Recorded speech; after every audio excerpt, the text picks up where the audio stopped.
સુરત શહેર ક્રાઇમ બ્રાન્ચે મહિલાની હત્યાનો ભેદ ઉકેલ્યો. પોલીસ તપાસમાં પ્રેમીએ જ મહિલાની હત્યા કરી હોવાનું ખુલ્યું. પોલીસે 500થી વધુ સીસીટીવી ચકાસી આરોપીનું પગેરું શોધ્યું. 8 મે સચિન જીઆઈડીસી પોલીસ સ્ટેશનની હદમાંથી મળ્યો હતો મહિલાનો મૃતદેહ.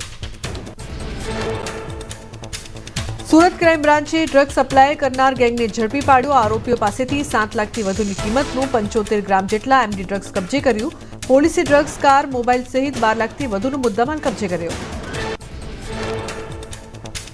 દુષ્કર્મ કેસમાં ફરાર આરોપી અનિરુદ્ધસિંહની જામીન અરજી કોર્ટે ફગાવી. આરોપી સામે કેસ પ્રથમદર્શી હોવાનું કોર્ટે નોંધ્યું. આરોપી રાજકીય દબાણથી સાક્ષીઓ પર પ્રભાવ પાડે તેવી આશંકાને લઈને અરજી ફગાવાઈ. કેસના મહત્વના સાક્ષીઓના મેજિસ્ટ્રેટ સમક્ષ લેવાયા નિવેદન. સુરતમાં શંકાસ્પદ ખાદ્ય તેલનો જથ્થો ઝડપાયો. ઉમરા હજીરા રોડ પરની શિવભૂમિ એન્ટરપ્રાઇઝમાં ફૂડ વિભાગે પાડ્યા હતા દરોડા. અંદાજે ₹30.42 લાખનું શંકાસ્પદ ખાદ્ય તેલ કરાયું જપ્ત. દરોડા દરમિયાન લોખંડની ટાંકીમાંથી 4905 લીટર સોયાબીન તેલ ઝડપાયું. અલગ અલગ બ્રાન્ડના 100થી વધુ પેકિંગ ડબ્બા મળી આવ્યા. લેબોરેટરીમાં મોકલાયેલા નમૂનાના રિપોર્ટ બાદ કરાશે કાર્યવાહી. સુરતમાં ચોરીની બાઇક સાથે ઝડપાયો રત્નકલાકાર. કાપોદ્રા પોલીસે ગાયત્રી 3 રસ્તા પાસેથી પસાર થતા રત્નકલાકારની કરી ધરપકડ. પોકેટ કોપની મદદથી તપાસ કરતા બાઇક ચોરી હોવાનું આવ્યું સામે. આરોપી ગુનાની કબૂલાત કરી. સુરતની ઉત્તરાયણ પોલીસની કામગીરી પર ઉઠ્યા સવાલો. કેટલાક બિલ્ડર તેમજ જમીન માલિકોને લાભ અપાવવા પોલીસે વૃદ્ધાને બેઘર કરી દીધા હોવાનો આરોપ. 100 નંબર પર કોલ આવ્યો છે કહીને વૃદ્ધાને તેમની દીકરીને ઘરમાંથી બહાર કાઢી પોલીસ સ્ટેશન લઈ જવાયા. ટીઆરપી ગેમ ઝોન અગ્નિકાંડના 1 વર્ષ બાદ પણ ન્યાય નહીં. અગ્નિકાંડમાં મૃતકોના સ્વજનો હજુ ન્યાયની રાહમાં. 15 પૈકી 4 આરોપીઓ આજે જામીન પર મુક્ત. અગ્નિકાંડમાં 27 લોકો જીવતા ભૂંજાયા હતા. રાજકોટ અગ્નિકાંડને 1 વર્ષ પૂર્ણ થતા યજ્ઞ યોજાયો. ઘટના સ્થળ બહાર કોંગ્રેસ દ્વારા યજ્ઞ યોજાયો. યજ્ઞમાં પીડિત પરિવારના સભ્યો પણ ઉપસ્થિત રહ્યા.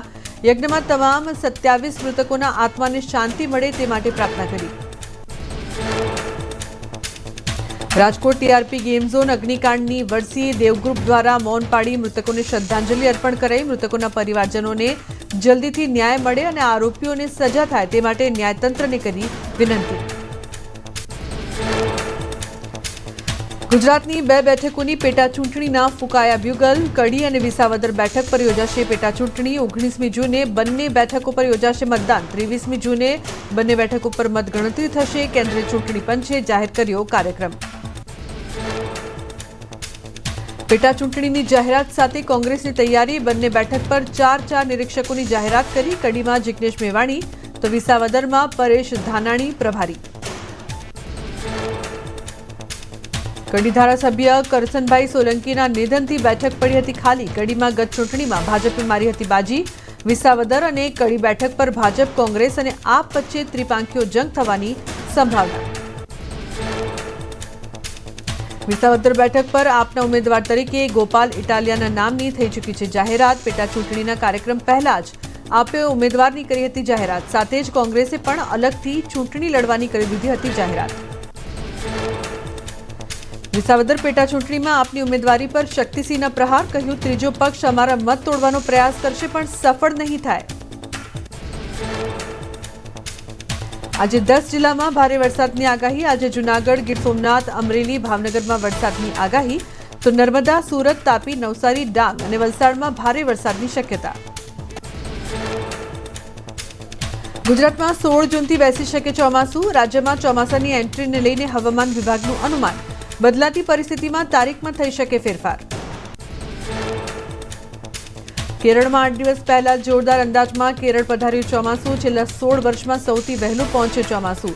છેલ્લે 2009માં 23 મે પહોંચ્યું હતું ચોમાસું. કેરળ બાદ 15 દિવસમાં ગુજરાત પહોંચ્યું હતું ચોમાસું. સામાન્ય રીતે 1 જૂન આસપાસ બેસે છે ચોમાસું. અગાઉ 2001 અને 2009માં 23 મે બેઠું હતું ચોમાસું. સૌથી વહેલું ચોમાસું 1918માં 11 મે ચોમાસું બેસી ગયું હતું. સૌથી મોડું ચોમાસું 2016માં 9 જૂને બેઠું હતું. હવામાન નિષ્ણાત અંબાલાલ પટેલે હળવા વાવાઝોડાની કરી આગાહી. કહ્યું, 28 મે બાદ સિસ્ટમ અંગે ખરી ખબર પડશે. ગ્રહોની દ્રષ્ટિએ હળવા પ્રકારનું વાવાઝોડું સંભવ. 31 મે સુધીમાં ગુજરાત નજીક આવી શકે છે સિસ્ટમ. અંબાલાલ પટેલના મતે વાવાઝોડાની સિસ્ટમ પશ્ચિમ સૌરાષ્ટ્રથી થોડા ઉપરના ભાગમાં મજબૂત થઈને આવશે. સિસ્ટમ કચ્છ થઈને રાજસ્થાન જવાની સંભાવના, ક્યારેક 100 કિલોમીટર સુધી જઈ શકે પવનની ગતિ. ગુજરાતમાં અતિથી વાવાઝોડાનો ખતરો ટળ્યો હોવાનું આગાહીકાર પરેશ ગોસ્વામીનું અનુમાન. વાવાઝોડું બને તેવી નહીવત સંભાવના વ્યક્ત કરી. સિસ્ટમ લો પ્રેશરમાં ડિપ્રેશનમાં થશે પરિવર્તિત. વાવાઝોડાની અસરના કારણે ગુજરાત મહારાષ્ટ્રમાં મુશળધાર વરસાદની પરેશ ગોસ્વામીએ કરી આગાહી. મુંબઈમાં અતિભારે વરસાદ સંભવ. દક્ષિણ ગુજરાતમાં સામાન્ય કરતાં વધુ વરસાદ પડશે. રાજ્યમાં 31 મે સુધી પડી શકે વરસાદ. ગુજરાતમાં ચોમાસું 16 આની રહેશે. 100%થી વધુ વરસાદની સંભાવના. જૂનાગઢમાં વર્ષા વિજ્ઞાન મંડળમાં આગાહીકારોના મતે જોકે જૂનની શરૂઆતમાં તોફાનના એંધાણ. સૌરાષ્ટ્રમાં જૂનની શરૂઆતમાં થશે વાવણી. ઓગસ્ટ અને સપ્ટેમ્બરમાં વરસાદ અનિયમિત રહેવાનો આગાહીકારોનો મત. આ વખતનું ચોમાસું ખેડૂતો માટે ફાયદારૂપ રહેશે. ચોમાસું લાંબુ રહેશે. નવરાત્રીમાં પણ થશે વરસાદ. ચોમાસા દરમિયાન જુલાઈમાં અતિવૃષ્ટિની આગાહી. દિલ્હીમાં વાવાઝોડા અને વરસાદથી ભરાયા પાણી. ગરમીથી રાહત મળી, પરંતુ વરસાદી માહોલથી જનજીવન પ્રભાવિત થયું. ફ્લાઇટ કામગીરી ખોરવાઈ. વૃક્ષો અને વીજળીના થાંભલા ઉખડી ગયા અને ઘણા વિસ્તારો પાણીમાં ગરકાવ થયા. દિલ્હી એનસીઆરમાં વરસાદથી ત્રાહિમામ. રોડ પર ભરાયા પાણી. ગાડીઓ ફસાઈ. ફ્લાઇટ્સને પણ અસર. દિલ્હીમાં મોડી રાત્રે ધોધમાર વરસાદ વરસ્યો. રાજધાની દિલ્હીના અનેક વિસ્તારોમાં જળબંબાકાર જેવી સ્થિતિ. ઢીંચણસમા પાણી ભરાતા વાહન ચાલકોને ભારે હાલાકી. દિલ્હીમાં ભારે વરસાદથી જળબંબાકારની સ્થિતિ. અનેક અંડરપાસમાં ઢીંચણસમા પાણી ભરાયા. અનેક સ્થળોએ વાહનો ફસાયા. વાહન ચાલકોને ભારે હાલાકીનો સામનો કરવો પડ્યો. રાજધાની દિલ્હીમાં ભારે વરસાદથી પાણી. અનેક વિસ્તારોમાં રસ્તાઓ બેટમાં ફેરવાયા. રસ્તાઓ પર પાણી ભરાવાને કારણે ટ્રાફિક જામના દ્રશ્યો સર્જાયા. દિલ્હીમાં ભારે વરસાદે તારાજી સર્જી. દિલ્હી કેન્ટમાં અંડરપાસમાં પાણી ભરાયા. અંડરપાસમાં ભરાયેલા પાણીમાં વાહનો ડૂબ્યા. બસ અને કાર ફસાઈ હોવાના દ્રશ્યો આવ્યા સામે. મહારાષ્ટ્રના રાયગઢમાં જામ્યો વરસાદી માહોલ. મહારાષ્ટ્રમાં ચોમાસાના આગમનની અસર દેખાઈ. વરસાદી માહોલથી બફારા અને ગરમીથી આંશિક રાહત મળી. વિઝિબિલિટી ઓછી થતા વાહન વ્યવહાર પ્રભાવિત. ભારતીય કોસ્ટગાર્ડે મધ દરિયે કર્યું રેસ્ક્યુ ઓપરેશન. અરબ સાગરમાં વિદેશી જહાજમાં ફસાયેલાઓનું રેસ્ક્યુ કરાયું. લાઇબેરિયાના ધ્વજવાળા કન્ટેનરનું જહાજ નમી ગયું હતું. આઈએનએસ સુજાતા દ્વારા કોસ્ટગાર્ડની ટીમે દિલધડક રેસ્ક્યુ ઓપરેશન પાર પાડ્યું. આઈએનએસ સુજાતા દ્વારા વિદેશી નાગરિકોને બચાવ્યા. વહેલી સવારે બન્યો હતો બનાવ. વિદેશના તમામ નાગરિકો સુરક્ષિત. માવઠાથી કેશોદ તાલુકાના અજાબ ગામના ખેડૂતોનો પાક નિષ્ફળ. ખેડૂતોએ સરકાર પાસે સહાયની કરી માંગ. માવઠાના માર સાથે ખાતરની પણ અછત સર્જાઈ. લોન લઈને ખેતી કરી હોવાનું ખેડૂતોનું રટણ. દાતા માર્કેટ યાર્ડમાં ખરીદી અને હરાજી બંધ. ખેડૂતોને માલ ઘરમાં જ મૂકી રાખવા સૂચના આપવામાં આવી. વરસાદ વાવાઝોડાથી નુકસાન ટાળવા એલર્ટ. વેપારીઓના માલને સુરક્ષિત રાખવા ગોડાઉનમાં વ્યવસ્થા કરાઈ. ગીર સોમનાથ જિલ્લાના વેરાવળ, તાલાલા અને સૂત્રાપાડા સહિતના ગામમાં મિની વાવાઝોડાએ મચાવી તબાહી. મકાન, દુકાન અને ખેતીમાં ભારે નુકસાન પહોંચ્યું. ધારાસભ્ય ભગવાન બારડે અસરગ્રસ્ત વિસ્તારોની લીધી મુલાકાત. સુરેન્દ્રનગર જિલ્લામાં માવઠાએ ખેડૂતોની મહેનત પર ફેરવ્યું પાણી. ભારે વરસાદથી જિલ્લામાં 20,000 હેક્ટર જમીનમાં તલના પાકનો સોંત વળ્યો. ખેડૂતોને મોટા પાયે નુકસાન થતાં સરકાર પાસે સહાયની માંગ કરી. ખેતીમાં નુકસાનીને લઈને કિસાન કોંગ્રેસના પ્રદેશ અધ્યક્ષ પાલ આંબલિયાએ કૃષિ સહાયની કરી માંગ. બાગાયતી પાકો, કેરી, દાડમ સહિતમાં નુકસાન. કમોસમી વરસાદથી થયેલા નુકસાન સામે સહાયની કરાઈ માંગ. બનાસકાંઠામાં ટેકાના ભાવે રાયડાની ખરીદીને લઈને ખેડૂતોમાં નારાજગી. રાયડાના સારા ઉત્પાદન વચ્ચે ટેકાના ભાવે ઓછી ખરીદી થતી હોવાની ફરિયાદ. ખેડૂતો સસ્તા ભાવે છૂટક બજારમાં વેચવા મજબૂર. સરકાર ટેકાના ભાવે 2400 કિલો રાયડો ખરીદે તેવી માંગ. અમદાવાદના ચંડોળા તળાવનો ડ્રોન વિડીયો આવ્યો સામે. કાટમાળ હટાવી માટીનો સદઉપયોગ કરવાનો લેવાયો નિર્ણય. કાટમાળમાંથી વિવિધ પ્રોડક્ટ્સ બનાવાશે. તળાવને ઊંડું કરવાનું કામ પૂરજોશમાં. અમદાવાદ શહેરમાં ખાડારાજ હજુ પણ યથાવત. ચોમાસાની સિઝન માથે છતાં ખોદકામ ચાલુ. એએમસી સ્ટેન્ડિંગ કમિટી ચેરમેનનો દાવો, 10 જૂન પહેલા તમામ કામ પૂર્ણ કરવા આદેશ. વડોદરામાં ભાજપ કોર્પોરેટર ટ્વિંકલ ત્રિવેદીના નામના બોગસ સહી સિક્કાના ઉપયોગ થયાની ફરિયાદ. ભાયલીમાં આવેલા રંગદીપ સીએચસી સંચાલકોનું કારસ્તાન. આધાર કાર્ડના ફોર્મ પર બોગસ સિક્કો મળી આવ્યો. તાલુકા પોલીસે સંચાલકોની શોધખોળ શરૂ કરી.